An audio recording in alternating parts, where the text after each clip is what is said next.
Hi, so this video is going to be about taking the medication phenelzine specifically for treatment-resistant social anxiety, which is what I think you should be taking this medication for. If you have treatment-resistant depression and you're interested in taking a MAUI, I think you should probably be looking at trimethylcyprine instead. And if you're not already planning to take this med or already taking it, check out the other videos in the description if you're interested in learning more about why you might take it. Assuming that you want to take it, welcome. So one of the things we're going to be talking about is dosing, and specifically dosing relative to your body weight, because you'll often hear about the therapeutic range or how much you should be taking. And for example, with phenelzine, it's often quoted that you should be taking between 60 and 90 milligrams. Some people take more, up to 120. I've heard of people taking more than that, but that's usually what doctors quote as being the highest. And some people supposedly need only 45. Let me tell you a secret right off the bat. I'm currently taking 37 and a half, less than 45, and it's working great for me. I think you should probably be taking actually less than the therapeutic range, and we'll talk about that later. But the one thing I want to say is that, yeah, it's really important that you're considering your own body weight when you're taking this medication in particular. It's very much relative to your body weight, exactly what it does in terms of both side effects and the helpfulness of the medication. So just for reference, my body weight is under 90 kilograms, but around there. I've been losing weight a bit recently. I don't know exactly, but it's about 90 kilograms. I'm 6'1", I'm a large dude. If you're a short woman, you don't want to be taking as much of this medication as me. So we got to talk about that. Another thing I'm just going to mention right off the bat before we get into specific dosage amounts and the reasons for them based on both side effects and the anxiety reduction effect is timing. So it's often said that you should take phenelzine throughout the day. That's what doctors will often recommend, is depending on how much you take, but usually once you get up to what they consider the optimal range, you're going to be taking phenelzine maybe twice a day, maybe 3 times a day. I don't think that's a good idea. But I also think you should be extremely flexible and try what works for you, because I've heard a bunch of different things working for different people. With this medication, you have to be willing to try different dosages and different timings and figure stuff out. There's going to be some experimentation. But what I would say about timing is, first off, the anxiety effect is most relevant, most notable when you take it. And it depends on how much you take. So I would not recommend spreading it out, because you want the biggest anti-anxiety effect at one time. And given that, I would say take it right when you wake up so that you have the least anxiety throughout the day. Now, for me, I would say the effects start at about 15 minutes. They get intense by about 45 minutes, and that's about how long the drug takes to be absorbed. And then I would say my brain continues to adjust to it and feel better about the fact that I feel better for about 3 hours afterwards.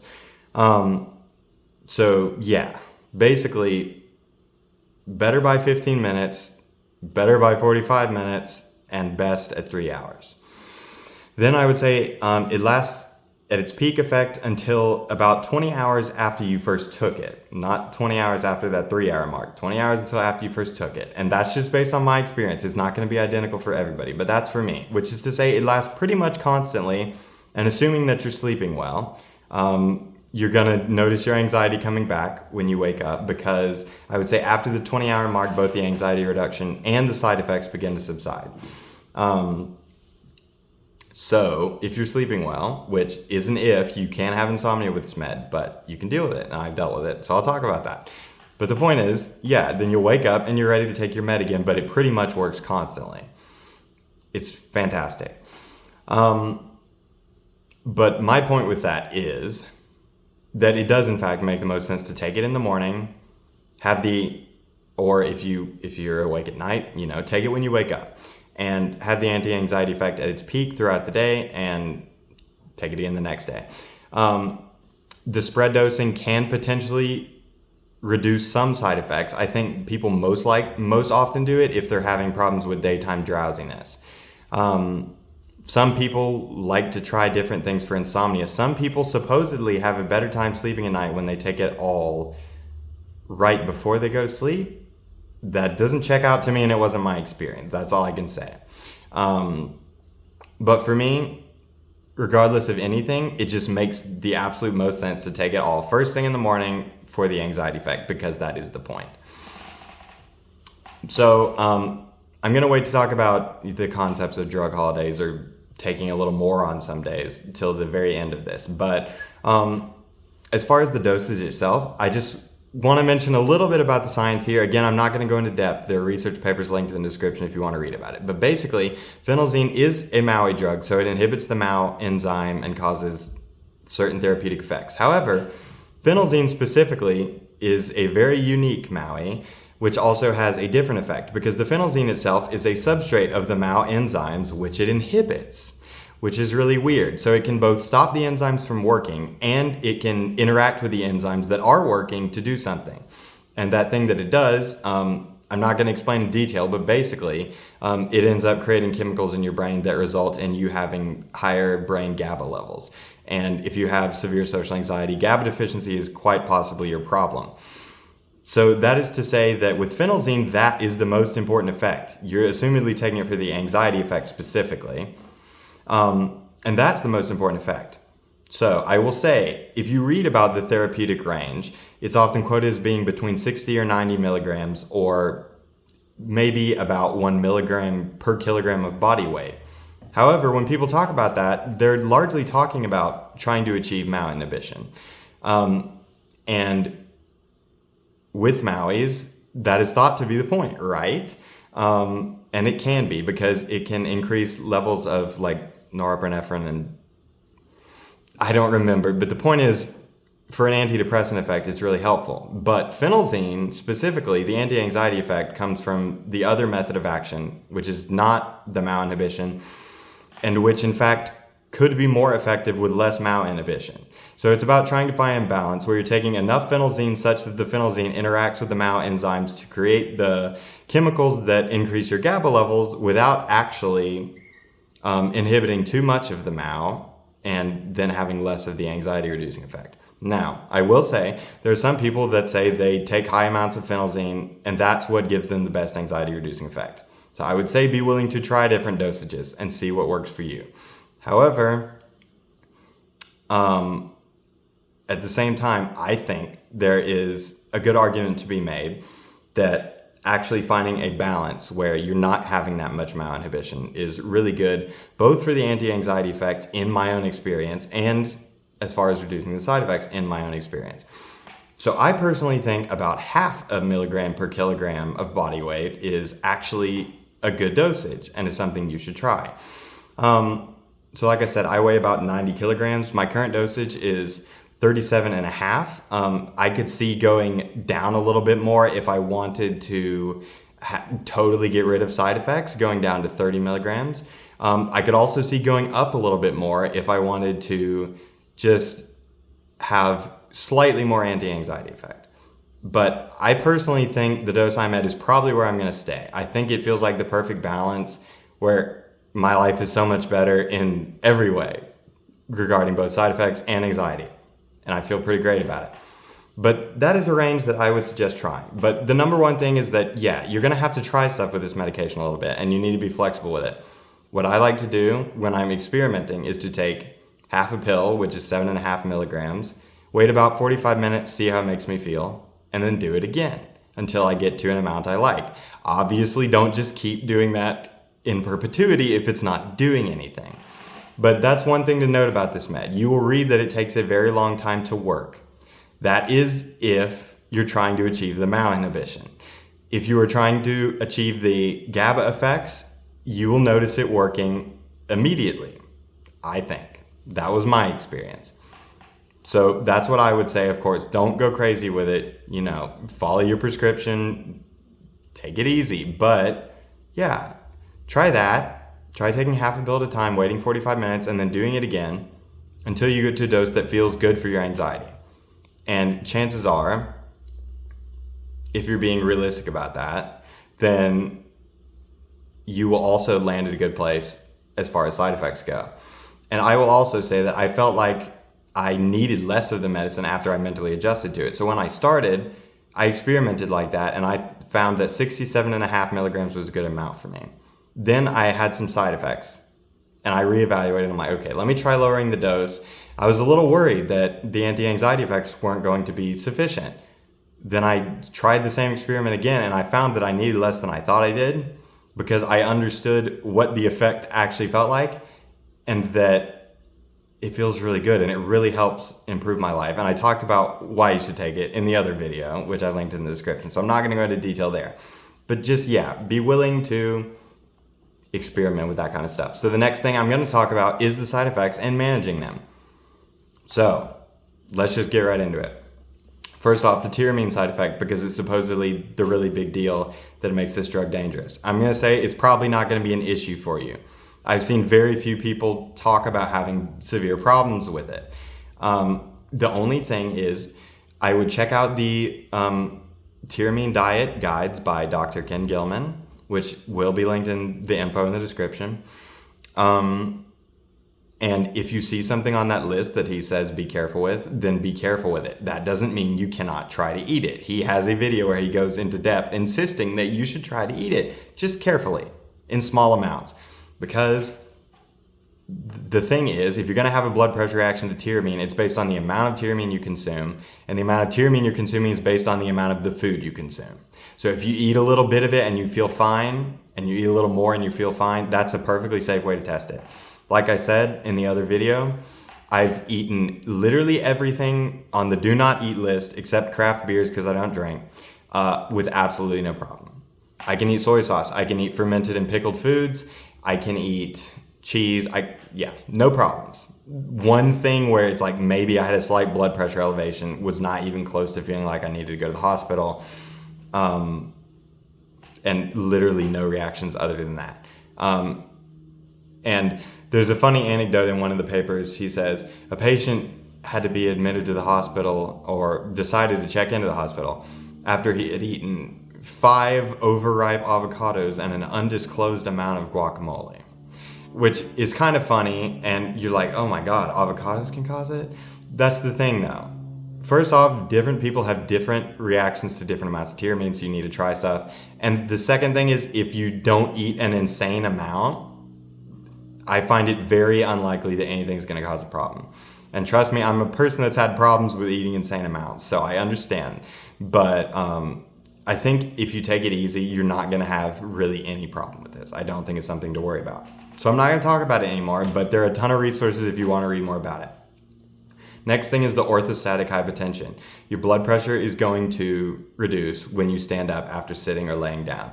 This probably doesn't matter because it's very transient, brief, and if you're taking a high enough dose, you will definitely notice it, and it will annoy you because your head will feel funky, and you'll lean on something and you'll roll your eyes. That's what I said in my last video, and that's actually the reaction I have when it occurred.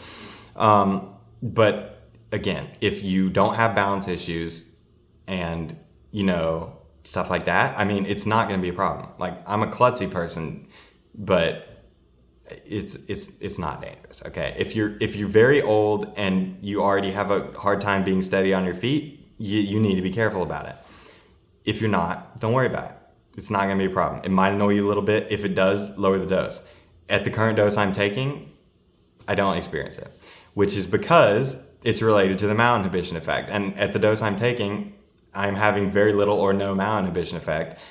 And again, because there's multiple methods of action available at play here, the anxiety reducing effect is great. And I'm not concerned about actually having the MAO inhibiting effect on the MAO inhibiting drug, which is weird stuff, but yeah, that's just how it is. Another thing to think about while we're talking about blood pressure is blood pressure reduction during exercise. So I mentioned this in my last video too. If you do anything but cardio, I don't think you're going to notice it because it's a blood flow thing, and that's what cardio is about. And for me, like stationary biking, I didn't notice it. I'm not sure I noticed it riding a bike at all. Maybe I'd noticed it swimming. The only thing I actually noticed it with was running. And I would feel a little bit drowsy while I was running. And if I ran a really long distance which I did one time, I noticed I had kind of numb feet. And it does seem to impact exercise performance a little bit. And I would say in general, the effect scales with the intensity of the cardio, and it's also relative to your own ability, right? So if it's something that is intense compared to most people, but you're an athlete, it's probably not going to bother you as much. And if you're, just doing regular exercise and you're not an athlete, it's probably not going to bother you. If it does bother you, you can try taking propranolol. Apparently propranolol, it usually lowers blood pressure, but apparently in certain situations, it just mediates your blood pressure. And so when your blood pressure is going down due to this effect, the propranolol can actually raise it. I do take propranolol before I exercise, or I was when I was at the higher dose, and it did help. It did not resolve the problem. You can also try taking some salt, literally just eating some salt, a little bit of soy sauce, which again can have a tyramine thing, but for me, no problem. But the salt didn't really help me. I would say again, lowering my dose got rid of this problem. My exercise performance is actually better than normal at this point. And again, I found that the lower dose was ideal for many reasons. But that is a side effect to think about, and those are the things you can potentially do to manage it. So that's one of the ones where your ability to manage it, other than not doing the intense exercise, is probably going to come down to lowering the dose of the medication if it is something that presents an issue for you. And again, I don't think you're going to be feeling as bad as you think you might be. If you're taking the medication at a high dose and you're like, oh my God, I don't want to lower my dose, I'm feeling so good, you might be surprised that it feels fine. It's still really helpful. One other side effect I'll mention in this first section, we got kind of two sections of side effects. The first one, we'll finish with B6 deficiency, which most often means that you're going to have like tingling in your fingers and you might have muscle spasms. Like my hands will jump or my fingers will jump, and I notice it more when I'm using them a lot. So if I'm typing or if I'm playing bass guitar or whatever. There's a very simple solution to this one. You're probably going to run into this side effect. Take B6. Dr. Gilman suggests you just start taking B6 when you start taking the med.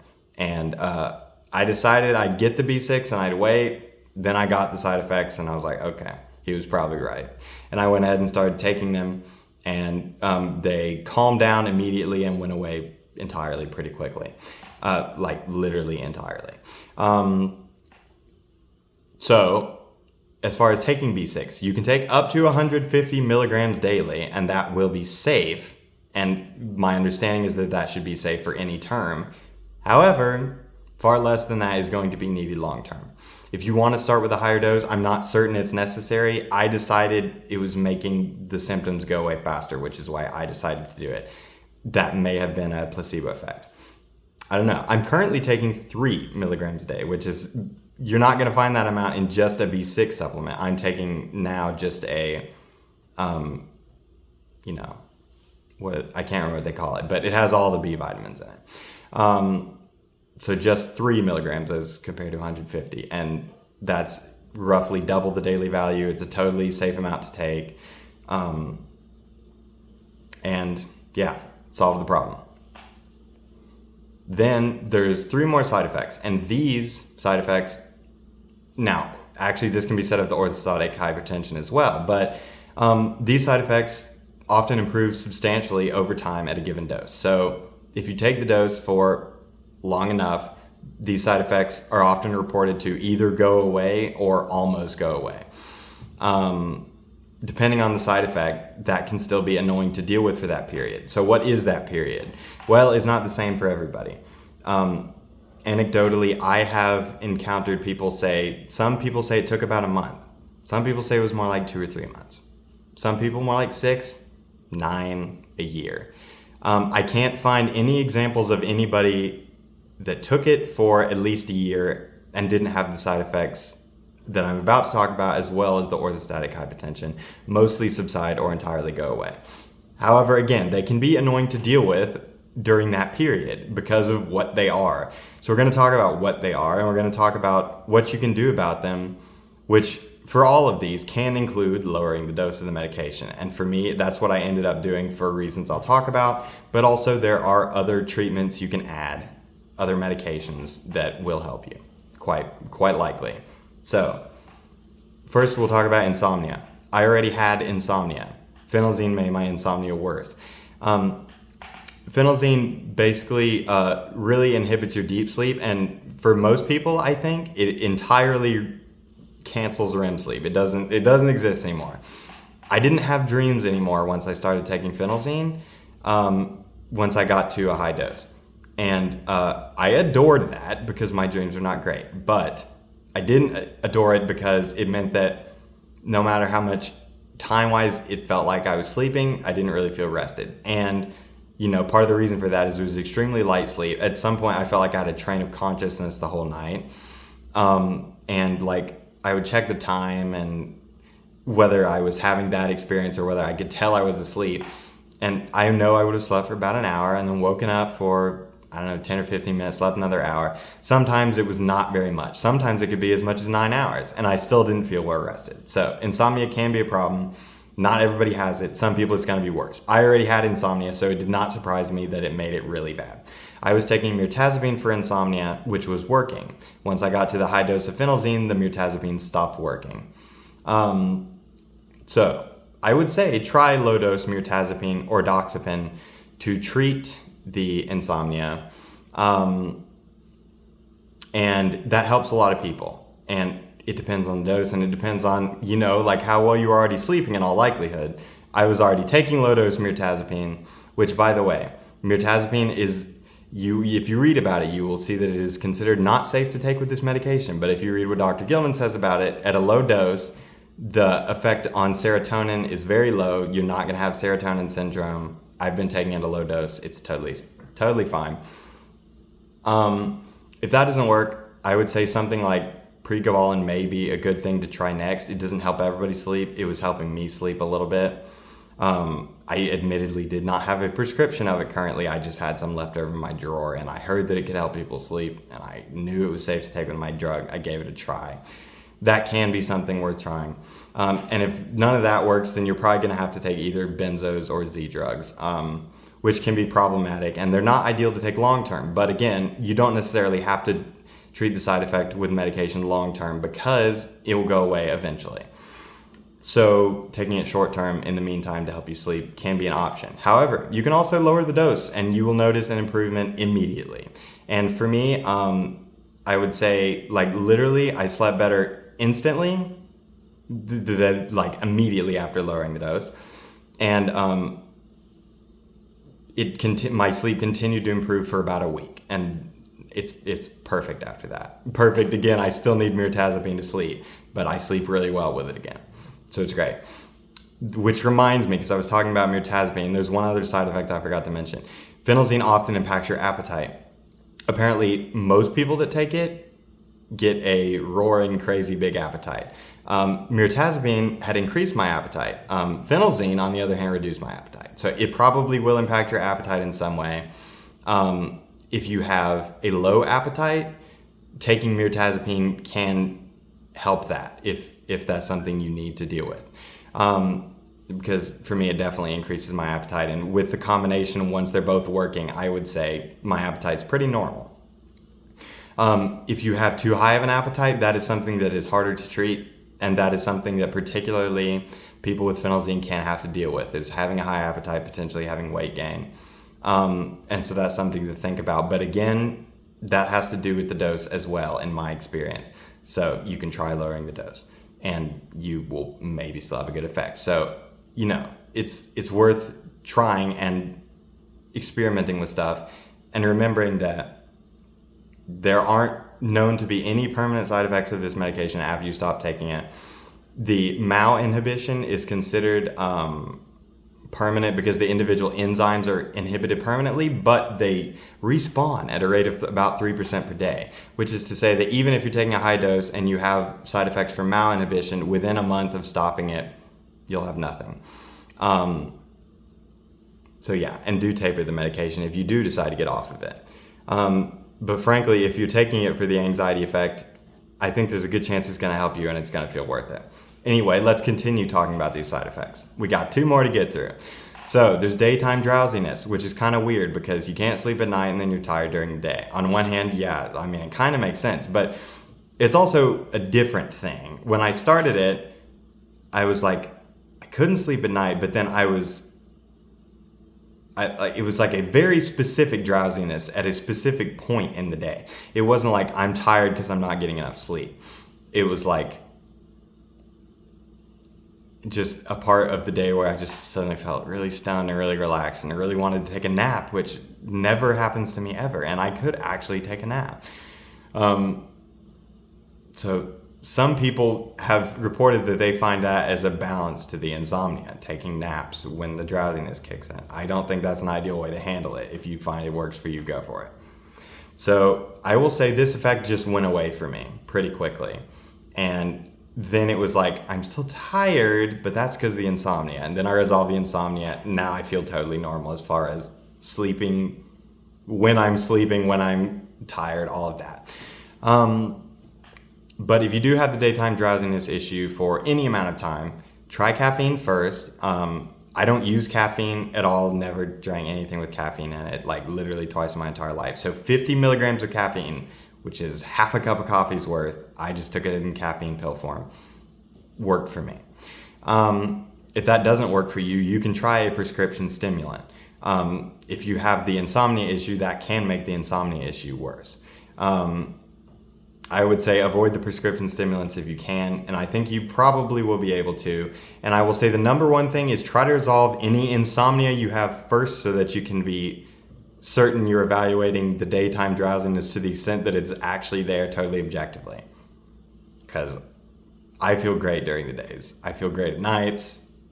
It's all better now. And again, just to reiterate, with the insomnia for me, what I ended up doing was lowering the dose.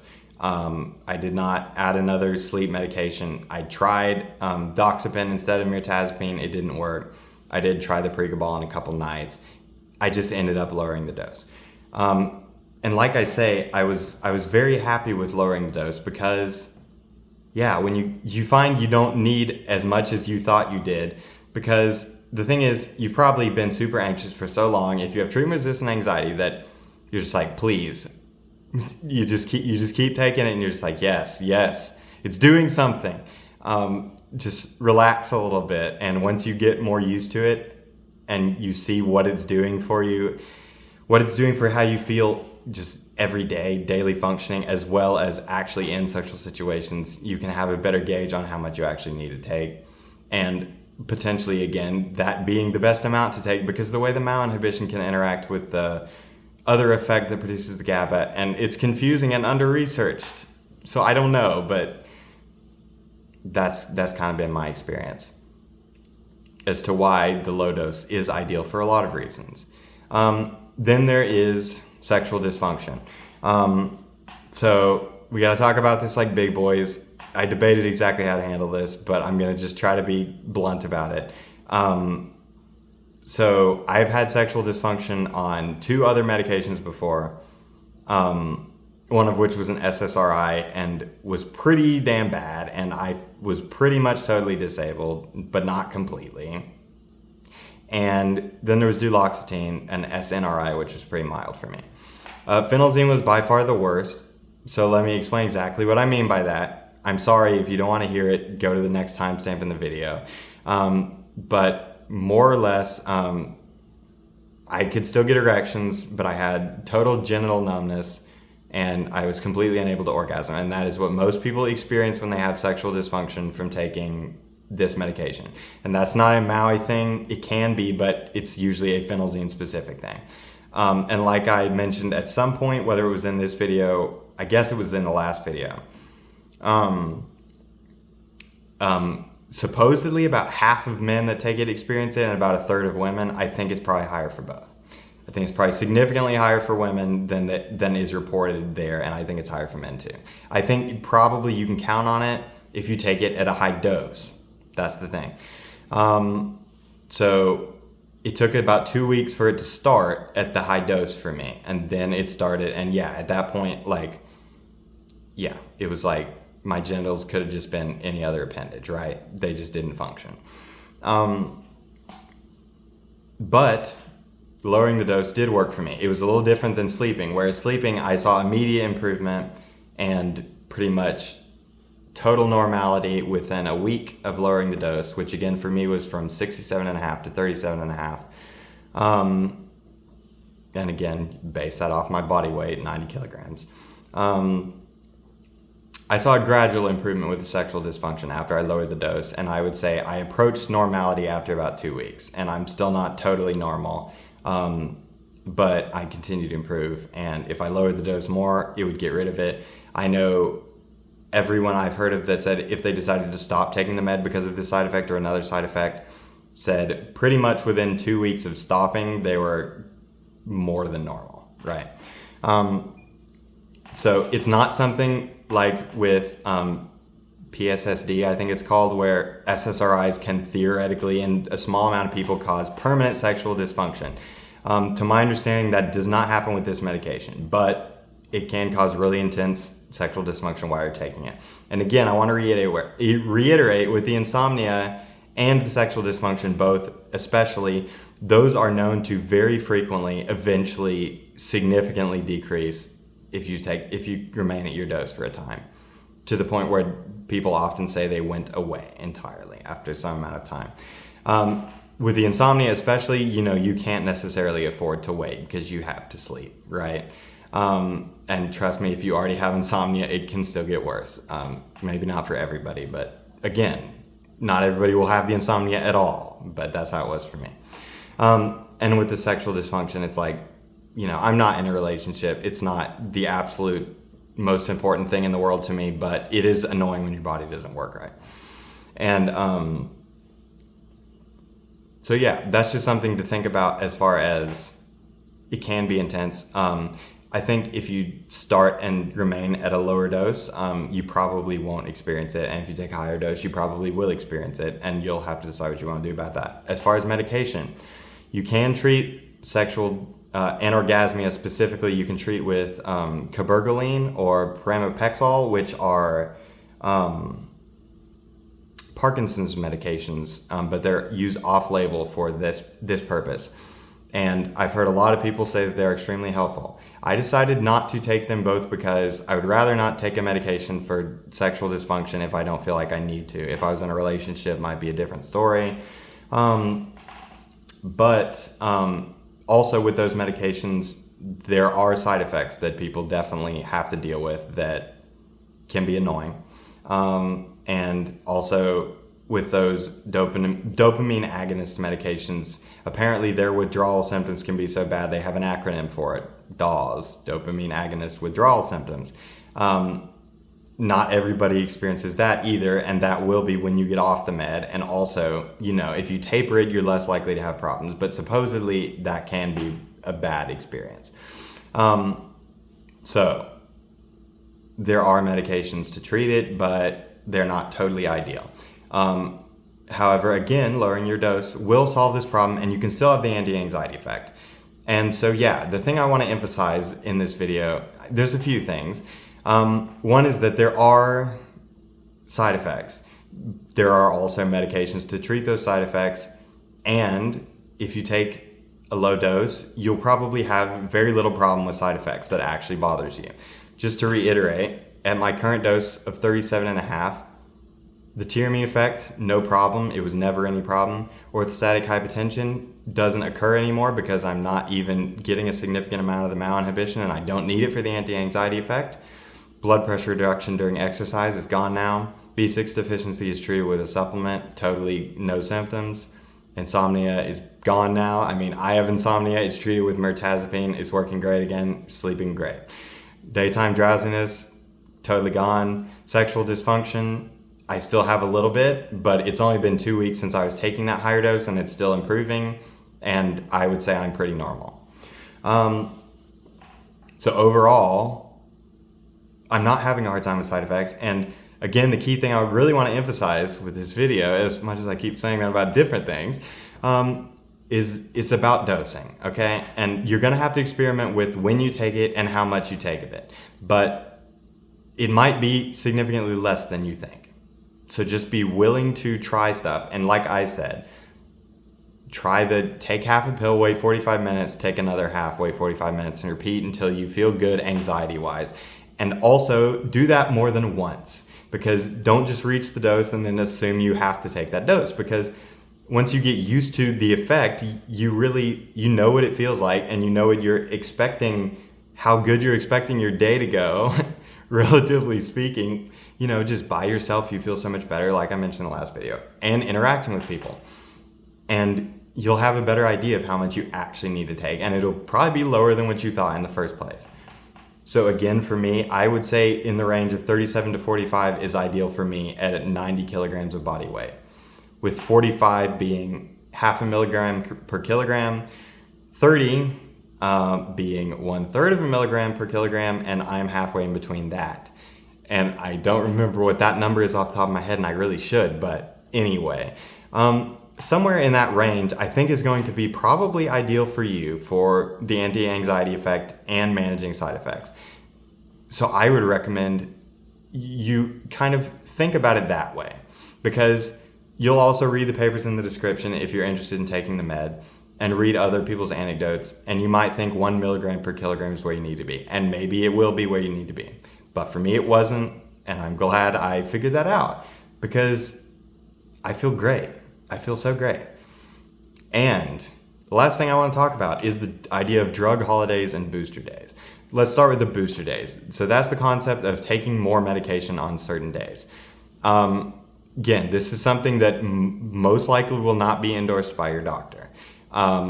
Or at least your doctor is not going to suggest it outright. Maybe they will endorse it. I will also say I haven't actually tried this yet, because I haven't had particularly stressful days where I really felt like I wanted to take more and see if that would increase the anti-anxiety effect.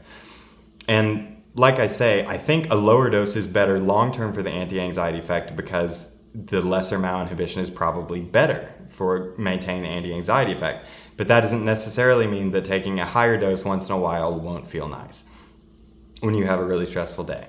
And my expectation, based off of how side effects have felt for me, the timing of things, and how long things took to improve after lowering the dose and all that, I would say if you wanted to take more on certain days, you could probably afford to do that once or twice a week and not have a big change in side effects beyond that 20 hours or so after taking it, period. Like I mentioned at the beginning, I think it lasts about 20 hours from the moment you swallow it to afterwards. And just to be clear, that's not like exactly how long it's in your body. The half-life is estimated to be around 12 hours, so total clearance from your body takes around 60 hours.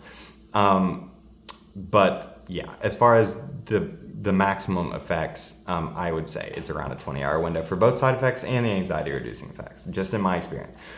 So then let's talk about drug holidays a little bit. I did try one of those on accident. I forgot to take my medication one day.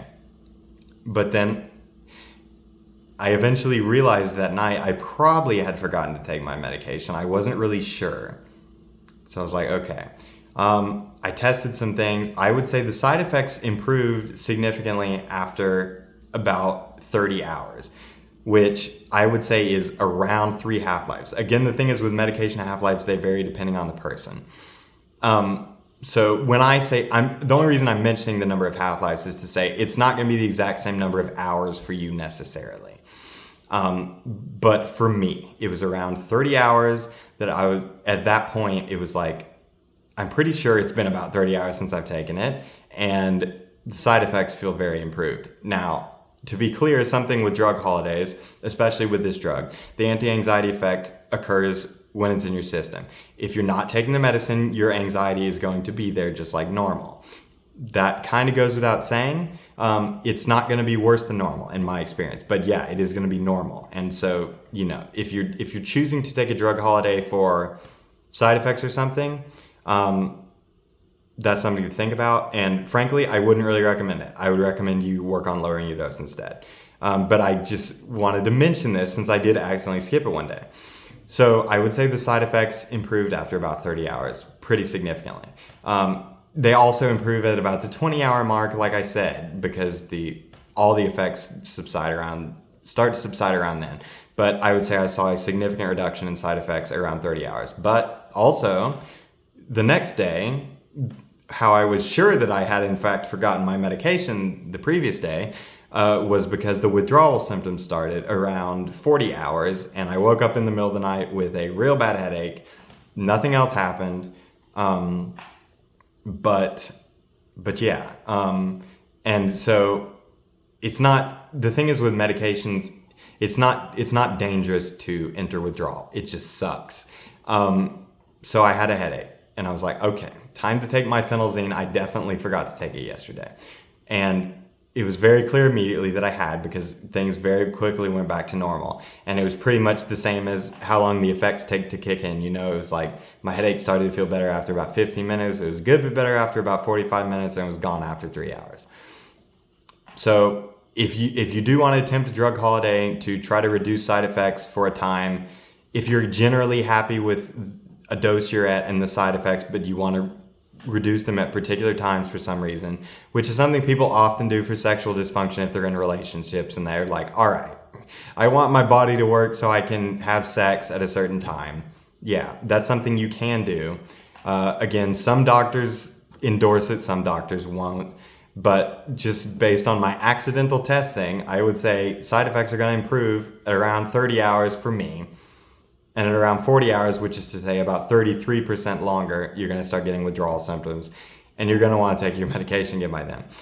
And some people, when they attempt drug holidays, also do things where they take a lower dose the first day and then take none the next day and stuff like that. You can do that if you want. I don't think it's going to significantly help the withdrawal symptoms when you're having none. And so I don't really think it's going to benefit you. I think it's just going to draw the process out. So I wouldn't really do it. What was the one other thing I wanted to say? Right, about medication reduction. This is something I should have mentioned earlier, but I just now thought to mention it. So I reduced my dose from 67.5 to 37.5, right? I decided to do it mostly because of the insomnia. I was like, I need some damn sleep. And I had tried getting a Doxepin prescription. It wasn't helping. And I was like, okay, it's time to do this, because I decided I just didn't really want to take benzos, even for short term, to help with sleep. That is a decision that's up to you, and I don't think it's necessarily problematic to. It's just not for me. I don't like taking scheduled drugs if I can help it.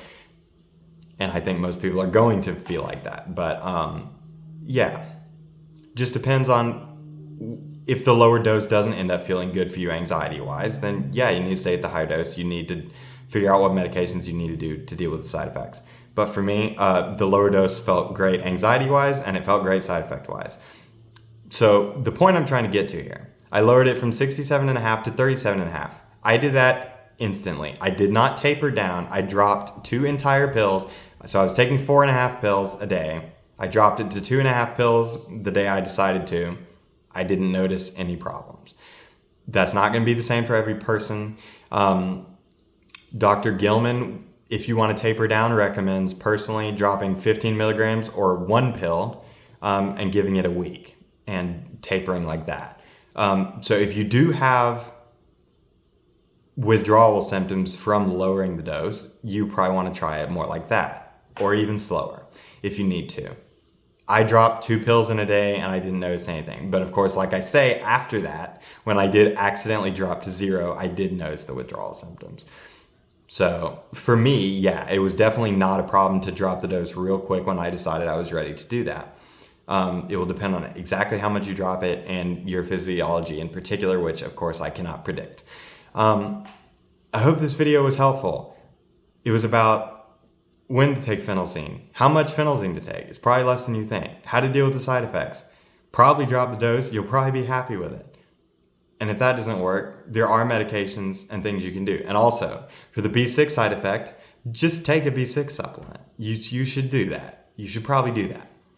Unless you feel like, damn, I get a ton of B6 in my diet because of specific things you eat, or you have some other reason you shouldn't be taking a lot of B6, like I think potentially pregnant women can have an issue with that. I'm not really sure about that. Do your own research, make sure you're fine, talk to your doctor, but in all likelihood, you're gonna want a B6 supplement.